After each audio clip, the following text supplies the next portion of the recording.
Vamos abrir em 2 Timóteo, 2 Timóteo, capítulo 4. 2 Timóteo 4, versículo 7.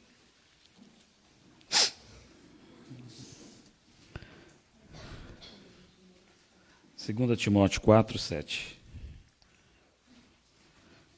O apóstolo Paulo diz assim: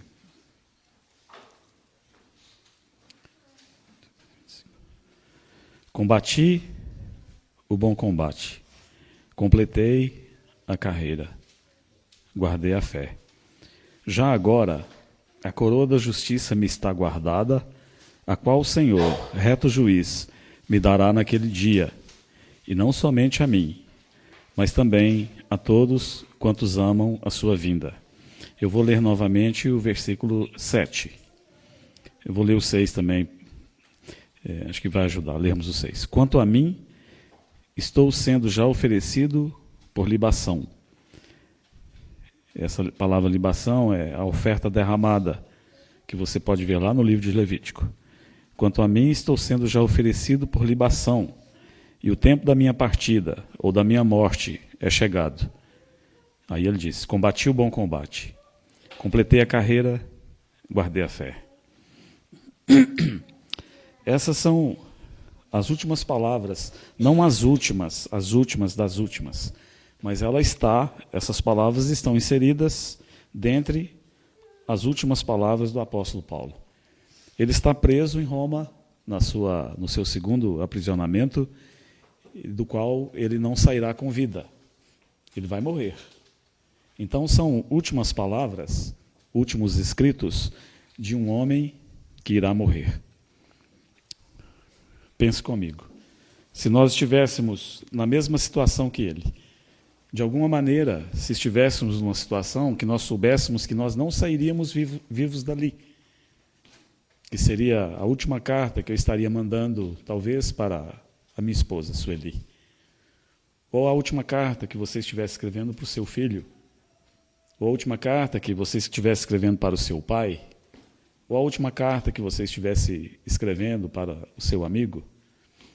Eu me lembro, lá em Patos, nós tínhamos folhetos evangelísticos, e dentre eles tinha um que era bastante tocante. Era a história de um japonês que ele estava numa viagem de avião, e o avião começa a pegar fogo lá em cima. É uma história real. E ele sabe que vai morrer. Não tem como pousar, e cada vez as turbinas estão perdendo potência. E depois do desastre, acharam nos destroços a caderneta desse japonês. E ele escreveu lá alguma coisa, escreveu para o filho dele. Eu não me lembro mais o nome do filho dele, mas ele escreveu o que estava acontecendo no avião e disse: meu filho, cuida da tua mãe. O que você escreveria lá? Ele sabe que não sairá dessa vivo. Esse homem tão capaz, tão frutífero no seu trabalho, com tanto do Senhor, e ele sabe, então, que é a última oportunidade que ele terá, provavelmente ele sabia, de escrever para o seu filho. O que você escreveria? Você talvez pudesse dar alguns conselhos, talvez pudesse murmurar um pouco, talvez pudesse reclamar mais um pouco, mas não sabemos, cada um sabe. Sabemos o que ele escreveu nos últimos momentos da sua vida. São palavras de um homem seguro acerca da sua fé. Esse é um homem que sabia como morrer, não é? Não há nenhuma murmuração da parte dele, nenhum lamento. E ele termina com essas palavras notáveis. Ele está escrevendo para o filho dele, Timóteo, filho na fé. E ele diz: meu filho, combati o bom combate, completei a carreira, guardei a fé. Não são palavras maravilhosas? Essa não é uma maneira maravilhosa de partir para estar com o Senhor e deixar essa vida? É um jeito glorioso, não é? Combati o bom combate, ou seja, tudo que me chegou às mãos para fazer, pela graça de Deus, eu fiz. A minha carreira, a minha corrida, a minha vida cristã, eu a completei. Você não tem esse senso de que se você morresse hoje, a sua vida ficaria com muitas coisas inacabadas, incompletas? Certamente todos nós aqui poderíamos dizer que sim, não é? Mas as palavras desse homem são palavras de tanta segurança, de tanta certeza. Ele fala: completei a carreira, guardei a fé, estou pronto para partir. E é interessante a maneira como ele aborda essa questão dos seus momentos finais. Ele compara a sua vida a um combate. Ele poderia dizer de outra maneira, talvez ele poderia encontrar uma maneira mais polida para dizer essas coisas, mas ele vai direto no ponto, porque é assim que ele via a sua vida, como um combate. A vida cristã para Paulo era um combate, ou também uma carreira, uma corrida na qual todos nós estamos inseridos. A nossa vida cristã é uma carreira, uma corrida que só vai terminar quando nós dermos o último suspiro aqui nessa terra. E a nossa vida também é um combate renhido, um combate muito dificultoso, extremamente difícil. Por que eu sei disso? Por causa da palavra que ele usa aqui. Quando ele diz combati o bom combate, a palavra no original que ele usa aqui é a palavra agon. Agon é um termo muito forte.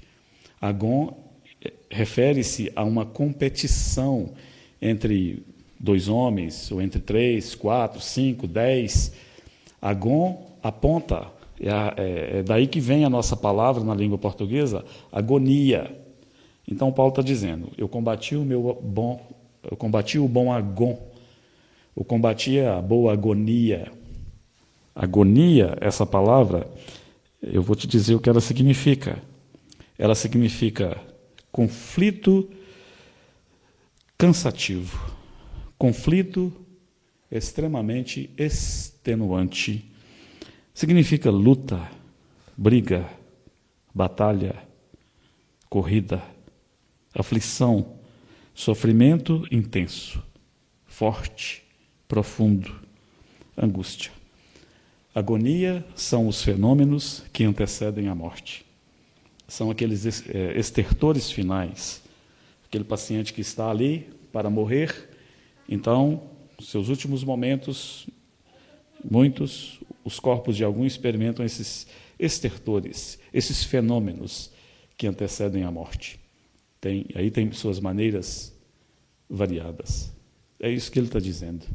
Mas ele não está se referindo a esse tipo de coisas que eu disse no final, quando um paciente, um moribundo, está experimentando e o seu corpo todo está tremendo, ou ele está sem controle sobre as suas faculdades. Não é isso que ele está dizendo. Ele está se referindo à agonia do combate da vida cristã, à dificuldade da vida cristã. A vida cristã é isso. A vida cristã do apóstolo Paulo foi isso, um combate agonizante. Quando nós lemos a história desse homem e de outros irmãos, irmãs da palavra de Deus que estão aqui, essa é a característica de todos eles. Esses santos que nós admiramos na história da igreja e lemos as suas biografias, todos eles têm essa coisa em comum. Essa vida angustiante, essa dificuldade, esse combate, essa agonia, esse conflito incessante, essa corrida que não acaba nunca, essa corrida extremamente difícil. É assim que é a vida cristã. Às vezes, alguns, por estarem mal informados ou por não entenderem a natureza da vida cristã, eles se decepcionam com facilidade e muitos, eles ficam pelo caminho. Eles não conseguem combater o bom combate, eles não conseguem terminar as suas carreiras, a sua corrida, e ficam, lamentavelmente, pelo caminho. Então, sabermos o que é a vida cristã, isso nos ajudará a terminarmos essa mesma carreira, esse mesmo conflito, de uma maneira proveitosa, uma maneira que agrade a Deus. Combati o bom combate, terminei a carreira, completei a fé. Eu creio que esse deve ser o alvo de todo cristão. Nós sermos capazes, como um apóstolo, irmãos e irmãs, de terminarmos os nossos dias aqui nessa terra da mesma maneira. E tem uma boa notícia para você. Por causa da obra consumada de Jesus, isso está disponível para você e para mim. Tudo que nós precisamos para vivermos uma vida piedosa nesses dias tão conturbados e combatermos também o nosso combate, um combate agonizante, extremamente dificultoso, tudo já nos foi doado na pessoa do Senhor Jesus Cristo. A vida cristã é um combate, é uma luta, é uma corrida. Isso a própria palavra de Deus nos diz.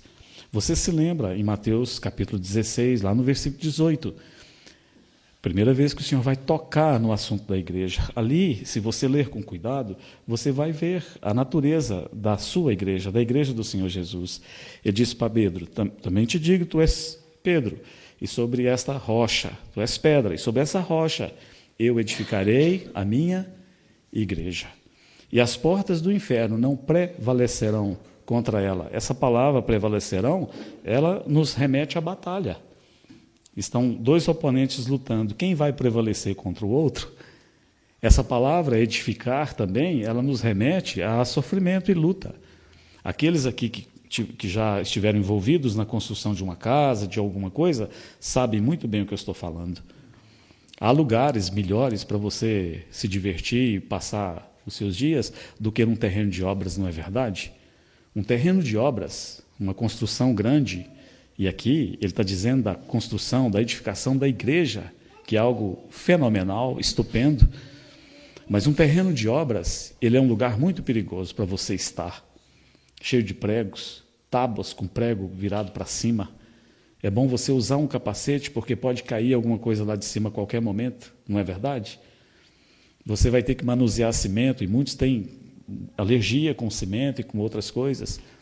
Você vai mexer com objetos cortantes, você vai mexer com uma serra circular ali de cortar madeira, com a maquita. Tome muito cuidado com essas coisas. Pode cortar os seus dedos, pode cortar a sua mão. Então, a própria natureza da igreja, pelas palavras do Senhor, já traz essa característica. É um combate, é uma luta.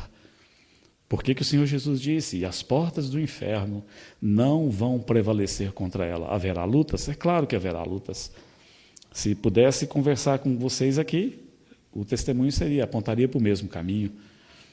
Onde vocês se reúnem, vocês têm enfrentado muitas lutas, muitos sofrimentos, muitas dificuldades. Em cada localidade, essa é a tônica. Às vezes, um período de prosperidade e paz. E aí, de repente, lá vem mais sofrimento e dor. Problemas de todos os lados, não é verdade? Não é assim? Você deve se lembrar lá em Neemias 4, quando eles edificavam os muros. É muito interessante o que o autor colocou ali. Fala que eles edificavam. E eles, numa das mãos, eles tinham a ferramenta. E na outra eles tinham o quê? A arma, uma espada. Isso é muito interessante. Eles edificavam, então, com essa mão, trabalhando com a ferramenta. Seja uma espátula, seja a colher de pedreiro, seja um martelo, seja alguma coisa qualquer. E na outra, empunhando a espada. E diz que quando eles se deitavam, isso é muito significativo, eles se deitavam e eles tinham à sua direita as suas armas. Então, nem quando dormia eles tinham sossego. Eles tinham que estar sempre vigilantes. O povo de Deus, de uma maneira geral, tem perdido de vista essas coisas, irmãos. O contexto no qual nós estamos inseridos. E por perder de vista que nós estamos num combate, um combate pela vida. Então, muitas vezes, nós nos escandalizamos com as coisas que nos sobrevêm, não é? Às vezes, alguma coisa vem e nos toca e nós começamos a perguntar para o Senhor, né? Com a mão fechada, mas por que isso, Senhor? Por que o Senhor está me permitindo isso, Senhor? Ao invés, como disse um irmão certa vez, né, de nós perguntarmos ao Senhor dessa maneira, Senhor, o que o Senhor quer disso tudo aqui, não é? Muitos têm se escandalizado, porque não percebem a natureza dessa obra que o Senhor Jesus está fazendo, de edificar a sua igreja, essa obra na qual você e eu estamos inseridos. Lá em Efésios capítulo 6, você se lembra? Lá o apóstolo Paulo diz que a nossa luta não é contra a carne e sangue, mas é contra os principados, contra os dominadores deste mundo tenebroso, contra as potestades, não é?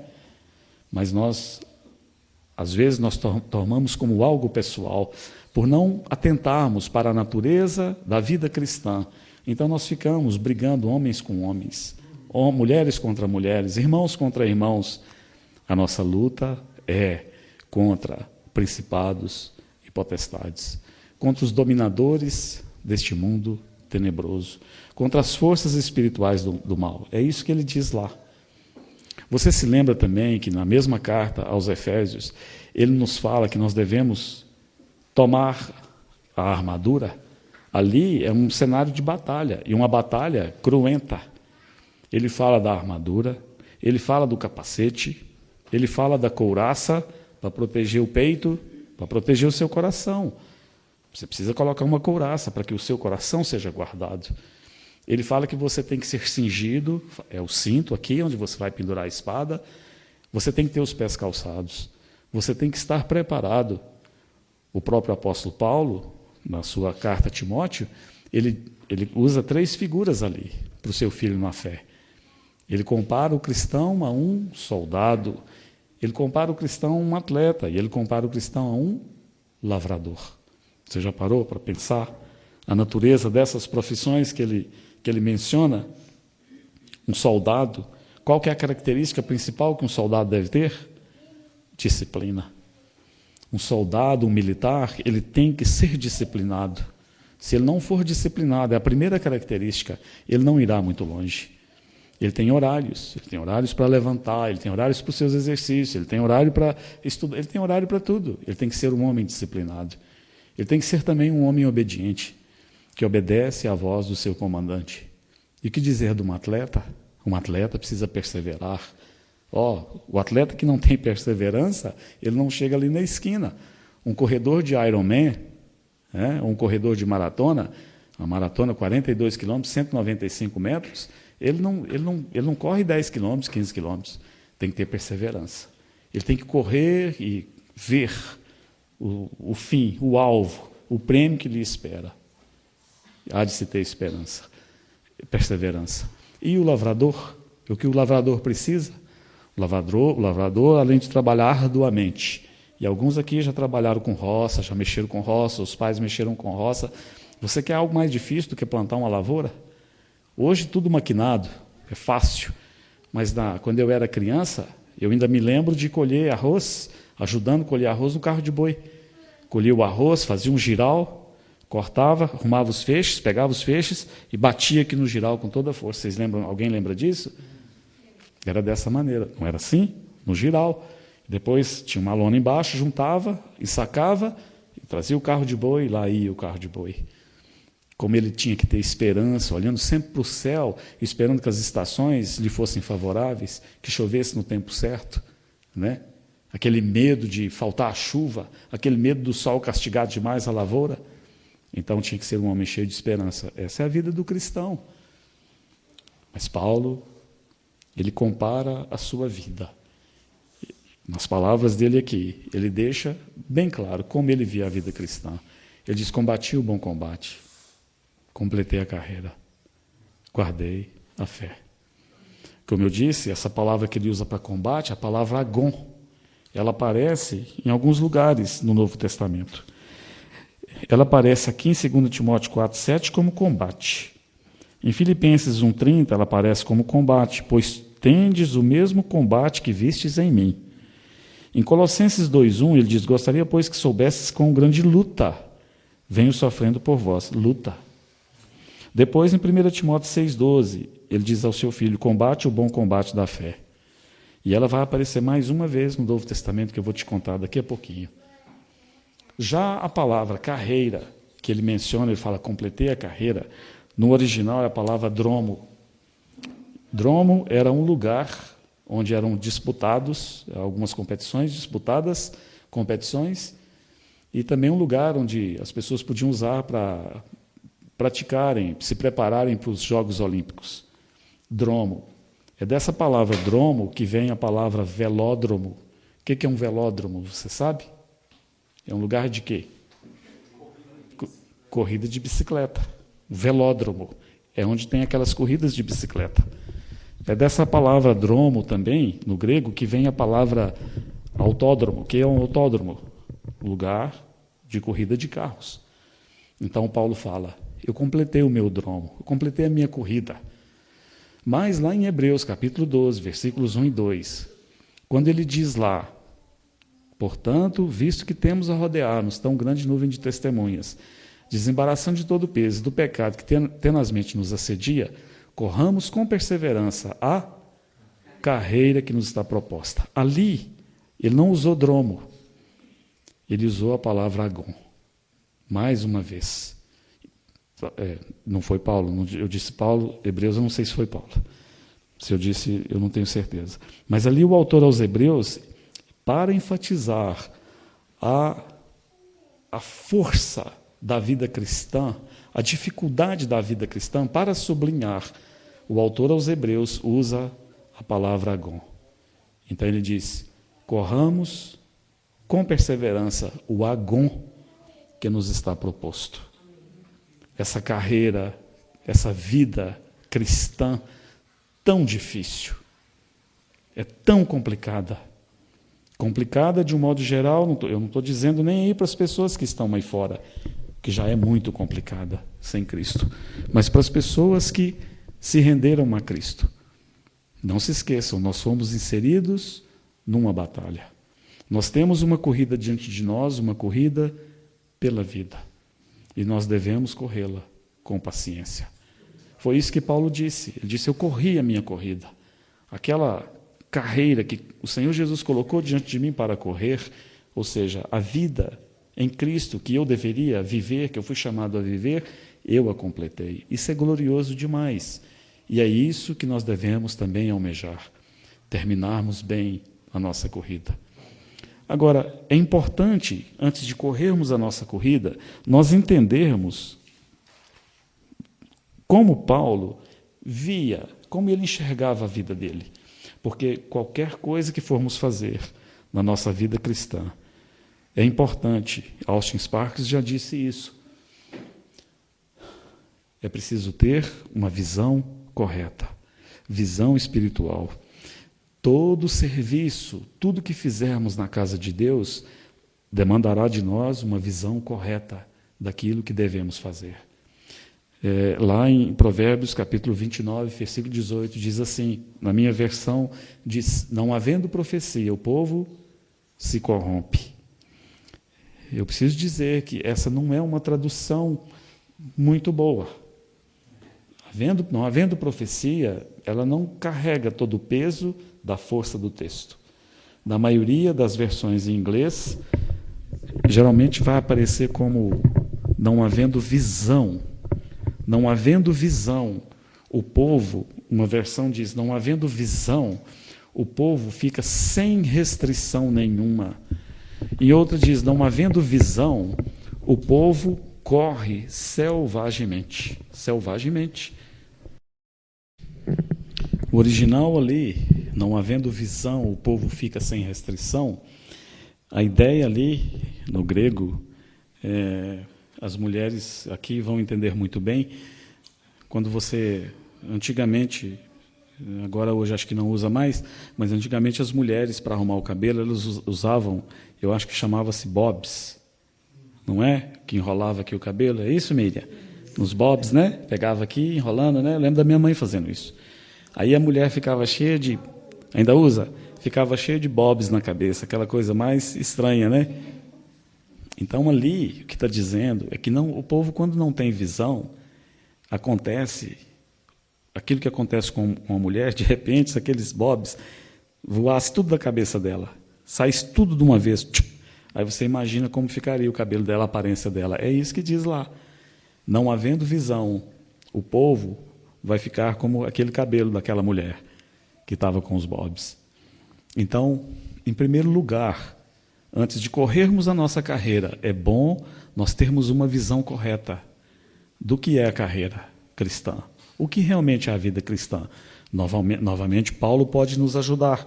Vamos ver como esse homem via a sua vida ou a sua carreira. Abram comigo em Atos capítulo 20, versículo 24. Atos 20 e 24. Atos 20 e 24. Ele diz assim, porém, em nada considero a vida preciosa para mim mesmo, contanto que complete a minha carreira e o ministério que recebi do Senhor Jesus para testemunhar o evangelho da graça de Deus. É assim que Paulo via a sua vida. Porém, em nada considero a vida preciosa para mim mesmo, contanto que complete a minha carreira. Irmãos e irmãs, é sobre esse assunto que eu quero vos falar nesses dias. Nós temos diante de nós uma carreira cristã. Nós temos diante de nós um grande combate, um combate extremamente difícil. Então devemos conhecer um pouquinho desse combate ou dessa carreira para sabermos como completá-los. Porque é imprescindível que nós terminemos também a nossa carreira. Porque essa é a vontade de Deus. E conforme eu disse, tudo já nos foi doado na pessoa do Senhor Jesus. Não há desculpas, não há, para que nenhum de nós, para que nenhum dos filhos de Deus não tenham também o mesmo testemunho que o apóstolo Paulo teve. A obra de Jesus, ela é uma obra maravilhosa, tão grandiosa, tão poderosa. Então, assim como Paulo terminou a carreira dele, nós também podemos terminar a nossa. Essa é a vontade de Deus. Então, nestes dias aqui, nessas 3 sessões, se o Senhor permitir, eu quero compartilhar sobre 6 essenciais para que nós completemos a nossa carreira. É claro que isso não é exaustivo. Não é exaustivo. Como a palavra de Deus não é. As insondáveis riquezas de Cristo, como essa palavra diz, é insondável, nunca tocará o fim. Deus, não há um fim nas promessas de Deus, nas coisas que Deus faz. Então são apenas 6 essenciais que da minha parte eu vou deixar com vocês para encorajá-los a prosseguirem e terminarem bem as suas carreiras. Ali em Hebreus, o autor disse: portanto, também nós, visto que temos a rodear-nos uma tão grande nuvem de testemunhas, desembaraçando-nos de todo o peso e do pecado que tenazmente nos assedia, corramos com perseverança o agom, ou a corrida, ou a carreira que nos está proposta, que está diante de nós, olhando firmemente para Jesus, o autor e o consumador, ou aperfeiçoador da fé. Então temos uma carreira diante de nós, vamos corrê-la. Hebreus 12:1 começa com essa palavra portanto. Essa palavra portanto na língua portuguesa é o que chamam de conjunção conclusiva. Uma conjunção conclusiva, o que ela fará? Ela iniciará uma oração coordenada, cuja finalidade é concluir, trazer à conclusão um pensamento ou algo que foi dito anteriormente. Então, esse portanto de Hebreus capítulo 12, versículo 1, está intimamente conectado com o que foi dito em Hebreus capítulo 11. O que o autor está dizendo é: por causa do que eu vos disse no capítulo 11, então vocês corram a carreira de vocês. E ele diz, portanto, por causa do capítulo 11, que alguns gostam de se referir como o capítulo dos heróis da fé, por causa daquilo que eu contei para vocês, que esses homens e mulheres fizeram, por causa daquilo que eu fiz vocês saberem, o que eles conseguiram, por causa da maneira como eles correram as suas carreiras, então agora vocês considerem estes e corram também as suas carreiras. Aí ele diz, portanto, visto que temos a rodear-nos tão grande nuvem de testemunhas. Essa palavra nuvem é néfos no grego. É você olhar para o céu e essas nuvens maciças que estão cobrindo tudo. E ele certamente, ele está se referindo a essa nuvem de testemunhas aos mencionados no capítulo 11. Seria como, eu não estou dizendo que é, mas seria como, ele está usando essa figura de que estes homens que ele mencionou no capítulo 11, agora eles estão na arquibancada, eles estão lá, ao redor de todo o ginásio, e eles estão nos assistindo a corrermos também a nossa carreira. Então, ele diz, por causa deles, porque eles estão nos rodeando, porque eles estão nos observando. Não estou dizendo que eles estão nos observando, irmãos, mas é como se estivessem, essa é a figura. Eles estão olhando. Então, corramos também, com perseverança a carreira que nos está proposta. Então, o primeiro essencial, eu creio que ajudará para nós corrermos a nossa carreira, esse agon, essa corrida, é nós considerarmos essa nuvem de testemunhas. Vamos considerar estes homens e mulheres do capítulo 11 que correram as suas carreiras e a terminaram tão bem. Durante todo esse capítulo, o capítulo 11, que precede o 12, ali é uma palavra-chave. Ela aparece 24 ou 25 vezes. Às vezes 24, às vezes em alguma tradução 25 vezes. É a palavra fé. O próprio capítulo 11 começa com essa palavrinha fé. A fé é a certeza de coisas que se esperam, a convicção de fatos que não se veem. E ele vai colocar diante de nós homens e mulheres que viveram pela fé e, portanto, terminaram bem as suas carreiras. Não temos tempo, claro, de passar por todos eles, nos faltaria tempo e também não é o nosso intuito. Mas abre comigo aí em Hebreus capítulo 11 e vamos olhar pelo menos 2 destes heróis da fé que estão aí. Versículo 11, capítulo 11, versículo 8. Pela fé, Abraão, quando chamado, obedeceu, a fim de ir para um lugar que devia receber por herança, e partiu sem saber aonde ia. Pela fé, peregrinou na terra da promessa como em terra alheia, habitando em tendas com Isaque e Jacó, herdeiros com ele da mesma promessa, porque aguardava a cidade que tem fundamentos, da qual Deus é o arquiteto e o edificador. Agora olha comigo no versículo 17. Pela fé, Abraão, quando posto à prova, ofereceu Isaque. Estava mesmo para sacrificar o seu unigênito, aquele que acolheu alegremente as promessas, no versículo 17. E agora, você não precisa abrir, eu vou ler, para ganharmos tempo. Eu vou ler para você em Gênesis o relato do chamamento de Deus para Abraão. Ora, disse o Senhor a Abraão, sai da tua terra, da tua parentela e da casa de teu pai, e vai para a terra que te mostrarei. Versículo 4 do capítulo 12 de Gênesis. Partiu, pois, Abrão, como lhe ordenara o Senhor, e Ló foi com ele. Tinha Abrão 75 anos quando saiu de Harã. Levou consigo a Sarai, sua mulher, e a Ló, filho de seu irmão, e todos os bens que haviam adquirido, e as pessoas que lhes acresceram em Harã. Partiram para a terra de Canaã e lá chegaram. Algo que me chama a atenção e deve nos chamar a atenção na vida desse homem. Esse homem que correu sua carreira. É para isso, com essa finalidade, que estamos olhando para a vida dele. Ele correu sua carreira. Vamos ver algumas coisas como ele a correu. Em primeiro lugar, que me chama a atenção, a idade desse homem. Ele tinha 75 anos. Você pode me dizer, irmão Léo, mas ele viveu muitos anos. Sim, viveu muitos anos. Mas 75 anos, você há de concordar comigo que é uma idade, são muitos anos, muitas coisas que ele experimentou e viu. 75 anos, as pessoas já estão naquela fase, né? Em inglês fala, settle down. Ele já está ali de boa, não é? Ele já está pensando na sua aposentadoria, na sua pescaria, em usufruir as coisas que ele conseguiu da vida.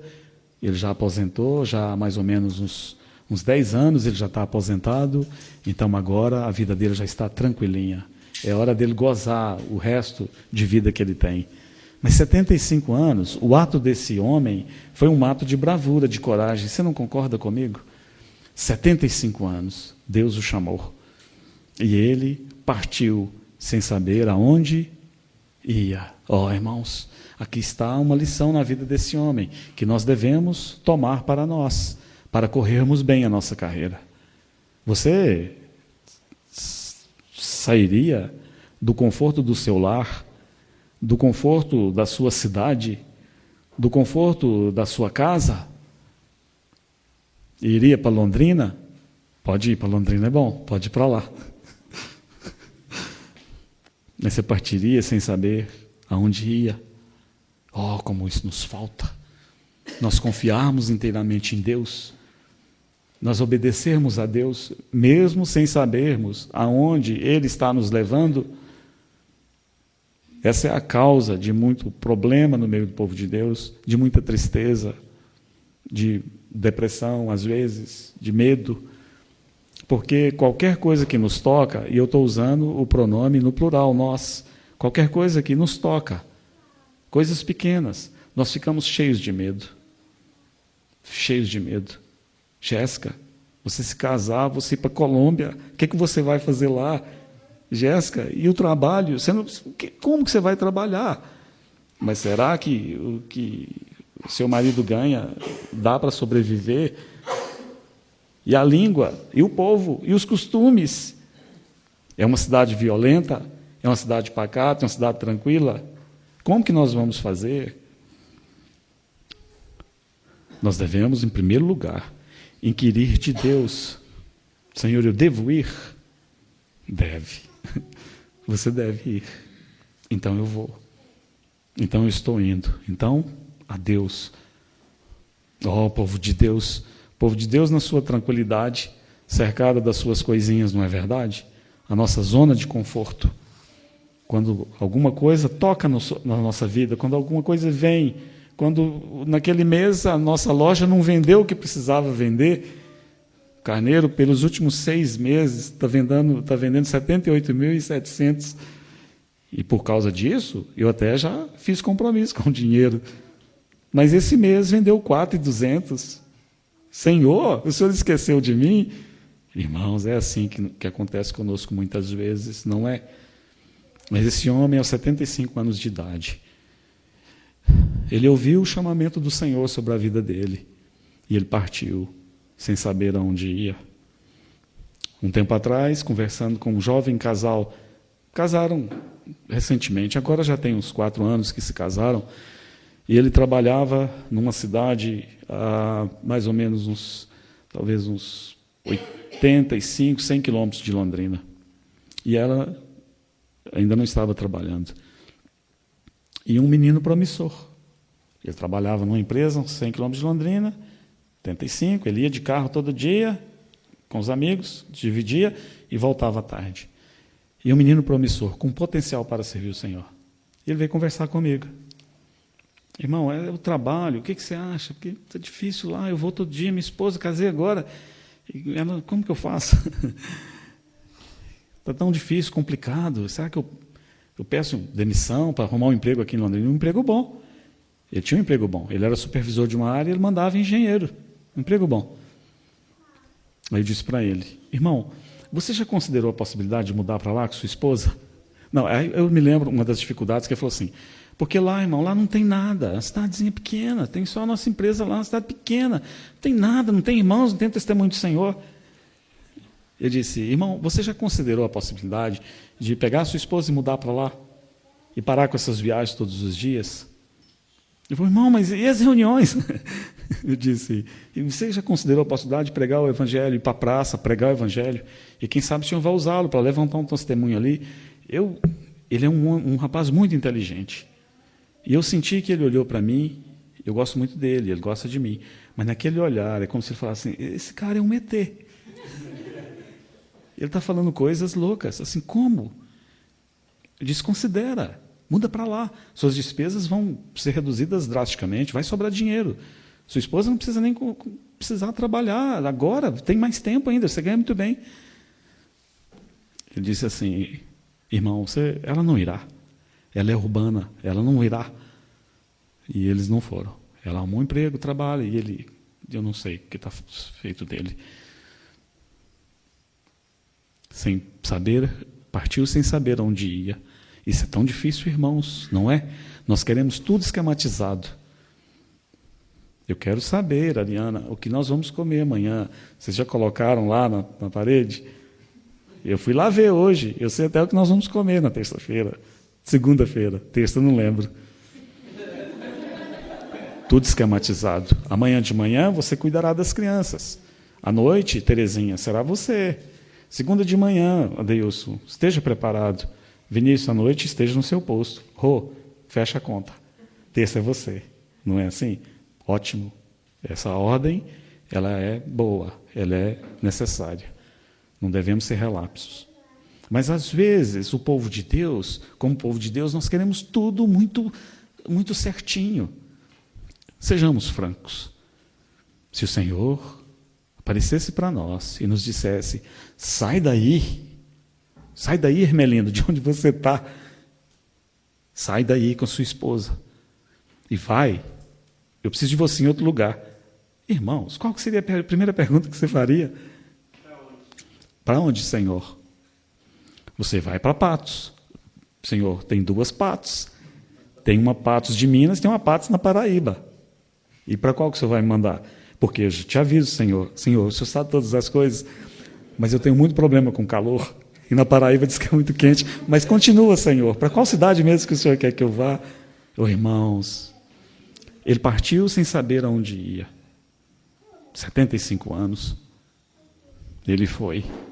Às vezes, aqueles dentre nós que têm mais idade, 75 anos, a maioria já desistiu de seguir o Senhor, ou de servi-lo, não de seguir, mas de servi-lo, porque está velho demais, ou tem outras ocupações mais importantes para fazer, talvez pescar, talvez viagens, coisas lícitas.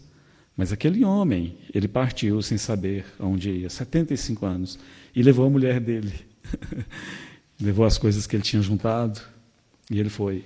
Aquele homem, ele era um homem próspero. Pelo texto, está claro, ele pegou os bens que ele tinha adquirido. Ele tinha muita coisa, ele tinha servos, ele tinha coisas. E ele deixou tudo, o conforto do seu lar, a boa vida que ele tinha. Por exemplo, quantos anos você mora naquele endereço ali? Uns 20 já? 15? É? Em 15. Eu tenho 5 anos que eu estou em Londrina. Eu falo para a Sueli, aqui é minha casa, eu gosto tanto daqui, é como se eu já morasse aqui há muito, muito tempo. Talvez se o Senhor me falasse, Léo, sai daí, vai para Montemor. Amém. Amém. Quem sabe do Montemor? Léo, sai daí. Talvez, irmãos, eu sairia sim. Mas talvez saia uma porta agarrada comigo. O Senhor me puxando e eu agarrando uma porta, segurando uma cadeira, uma porta, sem saber aonde ia. E ele se tornou um peregrino, um homem tão próspero, um homem com a vida resolvida. E ele se tornou um peregrino e confiou inteiramente ao Senhor. Irmãos, eu me lembro uma vez, segunda vez que fui nos Estados Unidos, fomos em março, numa época dessa, do carnaval. Chegamos lá, neve para todo lado, um monte de neve, menos 11 graus. E eu estava desejoso de ver neve caindo do céu. Eu quero sentir isso batendo aqui, eu pegar na mão, quero pular para cima de alegria. Neve. Já estava começando a derreter a neve. E foi um inverno muito rigoroso. Então, na reunião, eu comecei a perguntar aos irmãos, irmãos, que dia que vai nevar? Que dia que vai nevar? Eles olharam para mim e falaram assim, Léo, não vai nevar mais, já está começando a derreter. Eu falei, não, irmãos, eu quero ver neve caída. Não, Léo, não tem mais neve. Eu disse sim, irmãos, eu vou orar. Eu vou pedir ao Senhor para mandar, nem que seja um tiquinho, um pouquinho de neve, que eu quero ver. E eles falaram assim, Léo, se você orar, nós vamos te mandar embora para o Brasil. Não ora. Irmãos, eu não orei em público, eu orei escondido. Eu fui para casa, onde eu estava. Era um lugar muito lindo, numa montanha, um condomínio. Eram 3 compartimentos, o primeiro andar, segundo, terceiro. No alto, você tinha uma vista para o mar, assim, no fundo da casa dele. Um lugar muito lindo. Estávamos no 3º pavimento. Eu orei naquela noite. Sabe como que eu orei? Eu orei assim, amado Deus, eu nunca vi neve na minha vida. E é uma oportunidade que eu estou tendo aqui.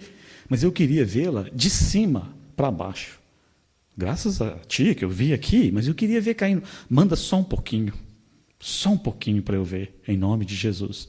Eu orei. Deus me deu tanta paz, tranquilidade. Foi como se ele tivesse falado. Ele não falou audivelmente, mas foi como se ele tivesse falado, eu vou mandar. Eu fiquei tão esperançoso. E toda hora eu olhava o prognóstico, como é que fala? O clima, previsão do clima. Olhava. De repente, isso era mais ou menos no sábado, acho que era no sábado.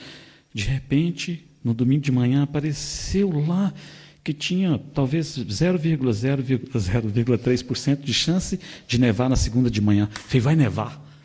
Chamei o irmão, o dentista, ele já morreu. Falei, irmão Pet, vai nevar amanhã? Ele falou, não, Léo, não. Falei, irmão, está falando. Não, irmão, não vai. Irmãos, eu fiquei todo esperançoso. Mal dormi naquela noite. E eu acordei então na segunda, mais ou menos 5h30, e eu dormia na sala, e a sala dava para o fundo do mar, muito bonito, na montanha, e eu abri a cortina, tinha um vidro, e eu pus a cadeira ali e fiquei olhando assim para o tempo, e estava um tempo muito fechado. Aí ele levantou, foi fazer o café, e eu estou lá. Ele disse, esperando a neve? Eu falei, sim. Irmãos, nevou naquele dia, só um pouquinho, caiu só um pouquinho, mas nevou. Eu tenho fotos, tenho filmes, eu posso te mostrar. Deus é tão bom. Eu fiquei tão feliz. E eu me lembro do que ele disse para mim depois. Ele disse assim, sentamos na mesa, e um homem velho, 78 anos, um irmão muito querido, me afeiçoei muito a ele e ele a mim. O Senhor já o tomou para si. Ele falou assim, Léo, você tem a fé de uma criança. É isso. Eu pensei, a fé de uma criança. É isso que nós precisamos ter, a fé de uma criança. Mas, irmãos, nós somos adultos, não é verdade? Nós somos cheios de saber. Uma fé de uma criança é uma fé de uma criança. Volta e meia, eu sou lembrado dessa expressão que ele disse, Léo, você tem uma fé de uma criança. Uma fé de uma criança, Senhor, manda neve. Ele mandou. Fé de uma criança, é o que nós precisamos ter. É o que Abraão tinha, a fé de uma criança. Ele tinha tanta fé em Deus, que um dia Deus pediu o seu próprio filho. Irmãos, isso não é forte demais para você? Deus me pediu meu Esdras, minha Esther, minha Ruth. Carneiro, Deus te pedia a Manu? Isso é forte demais, não é? Mas porque ele tinha uma fé de criança, uma fé apoiada no Deus vivo, que pode todas as coisas, então, tranquilamente.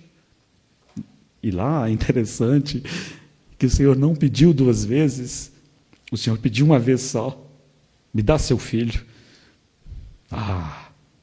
Até quando nós brigaríamos com Deus por causa de um filho nosso, não é? Senhor, certeza? O Senhor disse, Esther, parece que soou Mané.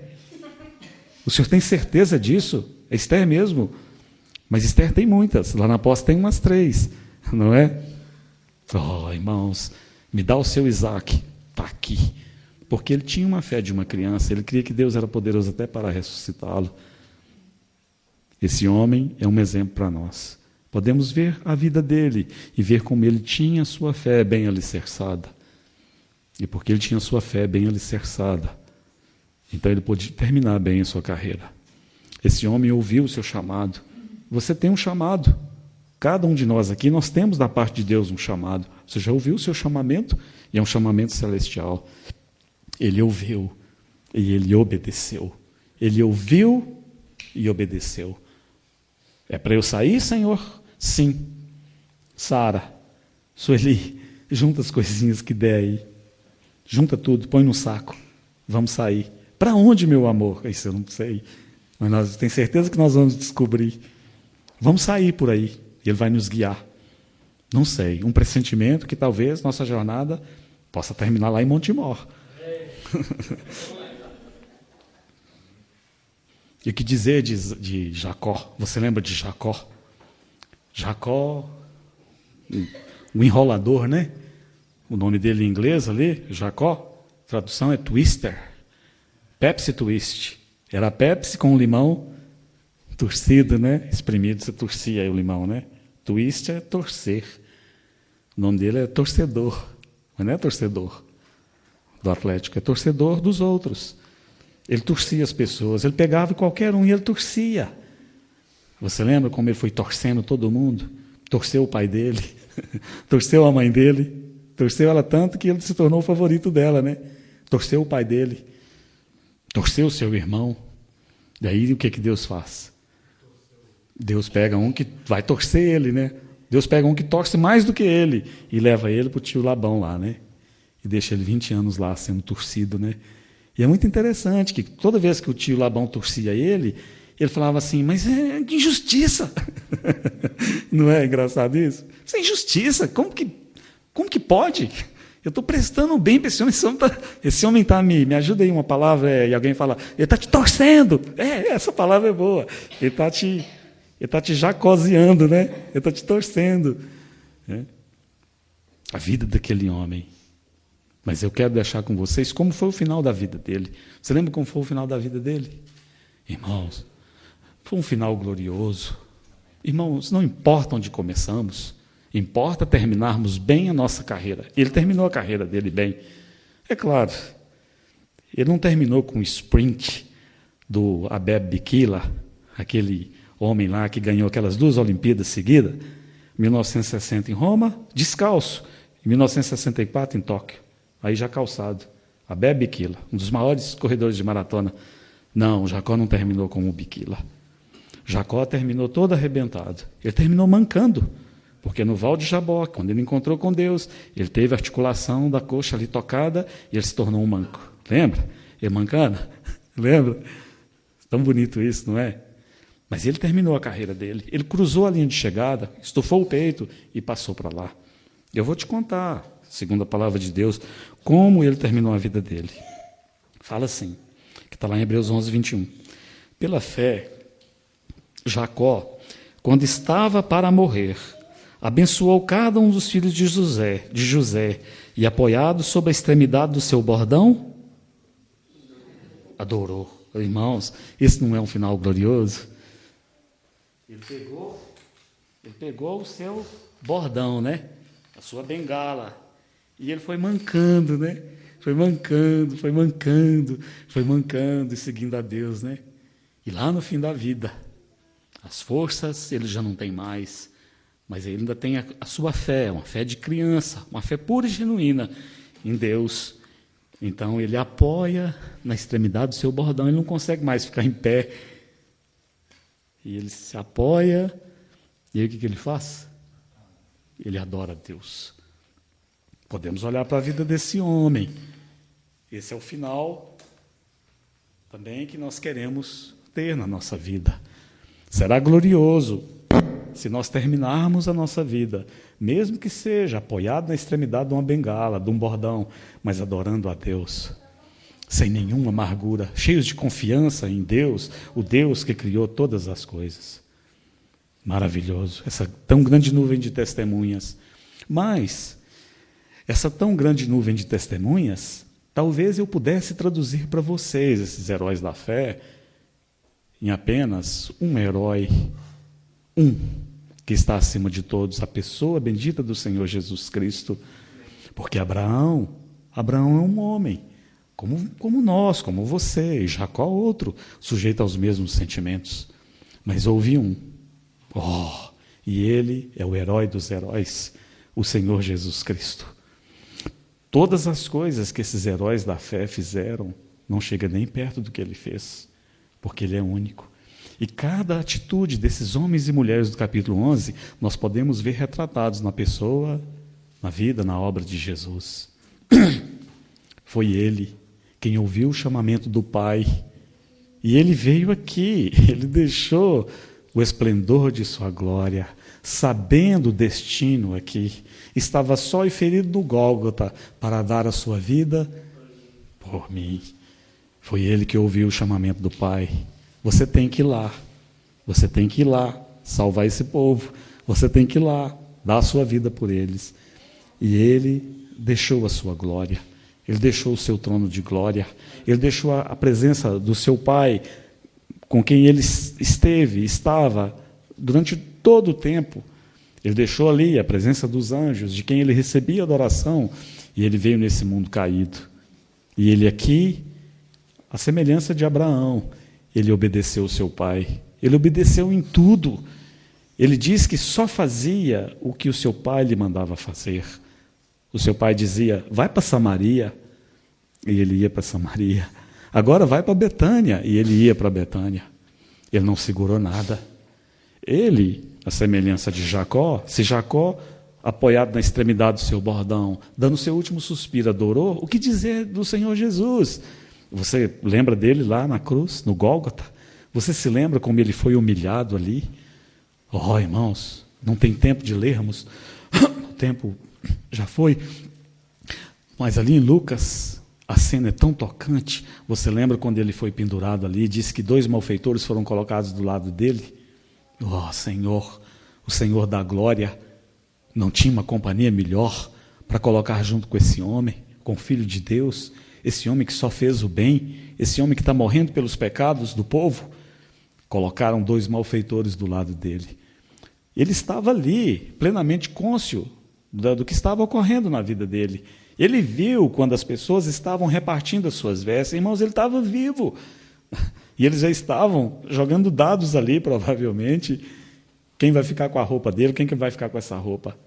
Lucas também diz que os guardas zombavam dele. Ele está vendo, ele está ouvindo. E um deles corre, toma vinagre, chega na boca dele e diz: salva-te a ti mesmo. Você lembra disso? Mas ele, de uma maneira muito mais gloriosa que Jacó, ele terminou a sua vida, a sua carreira aqui de uma maneira tão gloriosa. Você consegue ver a beleza do final da carreira do Senhor Jesus? É tão belo. Ali ele ainda está se preocupando com o pecador. Um dos malfeitores zomba dele e o outro fala: Jesus, lembra-te de mim quando estiveres no teu reino. Talvez eu dissesse: você teve a sua oportunidade, você teve a sua chance, outros te falaram do reino, e agora eu estou tão cansado, eu não tenho cabeça nem para te citar um versículo da Bíblia. Você já sentiu assim nas suas viagens? Você não tem cabeça para nada, trabalhou o dia inteiro, aí o Senhor Jesus traz alguém perto de você, fala para ele, se fosse de manhã, mas agora, não. Esse Jesus glorioso, ele se preocupa com aquele homem, e ele disse: em verdade te digo, hoje mesmo você vai estar comigo no paraíso. Que bênção! Aí colocam vinagre com fel na boca dele para dopá-lo, né? Esse homem não precisa de nada. E ele recusa. Você lembra? Lá no Evangelho de João, diz que ele olha e vê a mãe dele ali. Irmãos, a mãe dele está ali. Que dor para essa mãe, que dor para esse filho. Imagina! E ele calmamente, ele diz: mulher, olha para ela, né? E ele diz: mulher, e olha para João: eis aí o teu filho. Poxa, olha para João e disse: filho, eis aí a tua mãe, né? João, toma o meu lugar. João, consola minha mãe, abraça minha mãe, cuida dela. Provavelmente naquela época ali, José não é mencionado, José já tinha morrido, provavelmente ela era uma viúva. João, cuida dela para mim. Carneiro, cuida da minha mãe. Minha mãe está lá em Minas, cuida dela. Não é maravilhoso? Mãe, no caso Jesus falou mulher, cuida do carneiro. Tão maravilhoso.